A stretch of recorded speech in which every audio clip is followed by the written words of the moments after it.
প্রদ্যুৎকে ফের গোল দিল বিজেপি।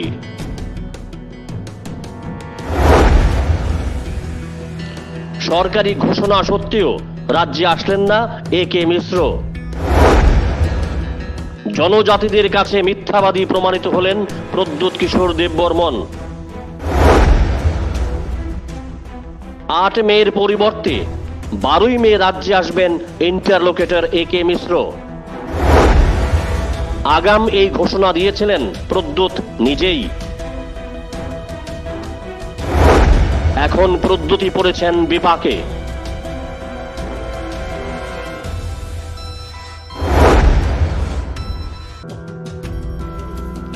বিজেপির রাজনীতির কাছে ফের পরাজিত হলেন বুবাগ্রা প্রদ্যুৎ কিশোর দেববর্মন। তারিখের পর তারিখ দিয়েও রাজ্যে আসছেন না ভারত সরকারের উপদেষ্টা তথা ইন্টারলোকেটর একে মিশ্র। অথচ একে মিশ্র রাজ্যে আসার বিষয়ে কেন্দ্র ও রাজ্যের বিজেপি নেতৃত্ব মুখে কিছুই বলছেন না। সম্প্রতি মুখ্যমন্ত্রী প্রফেসর ডাক্তার মানিক সাহা স্পষ্টভাবে জানিয়ে দিয়েছিলেন তিনি ইন্টারলোকেটরের বিষয়ে কিছুই জানেন না। ইন্টারলোকেটর নিয়োগ নিয়ে কোনো ইন্টারলোকেটরের কথা শুনছি আমি, আমার কাছে এখন অবধি কোনো খবর নেই। ইন্টারলোকেটর যখন আসবে তখন আপনারাও জানতে পারবেন। ইন্টারলোকেটর নিয়োগ নিয়ে কোনো ইন্টারলোকেটরের কথা শুনছি আমি, আমার কাছে এখন অবধি কোনো খবর নেই। ইন্টারলোকেটর যখন আসবে তখন আপনারাও জানতে পারবেন। তিপ্রামথার সুপ্রিমো প্রদ্যুৎ কিশোর হলফ করে বলেছিলেন ইন্টারলোকেটর একে মিশ্র রাজ্যে আসবেনই। इंटरलोकेटर कल नहीं आएगा क्योंकि जेन्युइन प्रॉब्लम है। मणिपुर में सिचुएशन बहुत ही ख़राब है और इंटरलोकेटर से भी मेरा बात हुआ है, सीएम का भी बात हुआ है ए.के. मिश्रा जी से, और वो थोड़े दिन के बाद आएंगे। उन्होंने मुझे 2 बार आज फ़ोन किया और रिक्वेस्ट किया कि मुझे थोड़ा समय दीजिए क्योंकि मणिपुर में सिचुएशन बहुत ख़राब है और उनको इमीडिएटली मणिपुर जाना पड़ रहा है।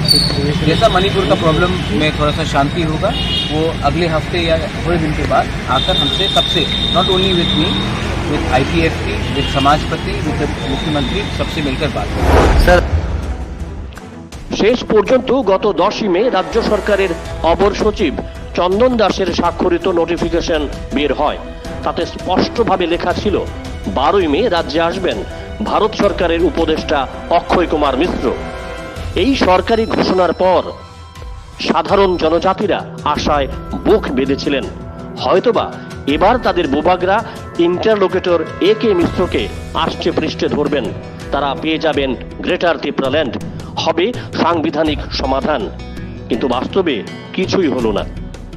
সরকারি বিজ্ঞপ্তি জারির পরও রাজ্যে এলেন না ইন্টারলোকেটর। বিজেপির এই কৌশলের কাছে আটকে গেলেন প্রদ্যুৎ কিশোর, কারণ বিজেপি প্রমাণ করে দিলেও প্রদ্যুৎ মিথ্যাবাদী, তার কথার কোনো গুরুত্ব নেই। স্বাভাবিকভাবেই জনজাতিরা আস্থা হারিয়ে ফেলতে শুরু করবে বুবাগ্রার উপর। ইতিমধ্যেই এই প্রক্রিয়া শুরু হয়েছে। জনজাতিরা প্রশ্ন তুলছে প্রদ্যুৎ কিশোরের ভূমিকা নিয়েও। প্রদ্যুৎকে আদৌ কি বিজেপি কোনো গুরুত্ব দিচ্ছে, নাকি ফুটবল ভেবে তার সঙ্গে খেলা করছে? এটাও হতে পারে এই খেলা সম্পর্কে প্রদ্যুৎ নিজেও ওয়াকিবহাল।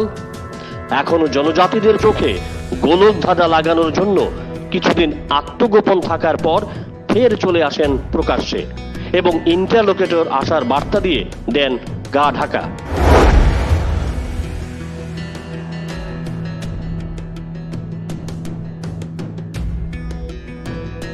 Bureau report, jam 24 news.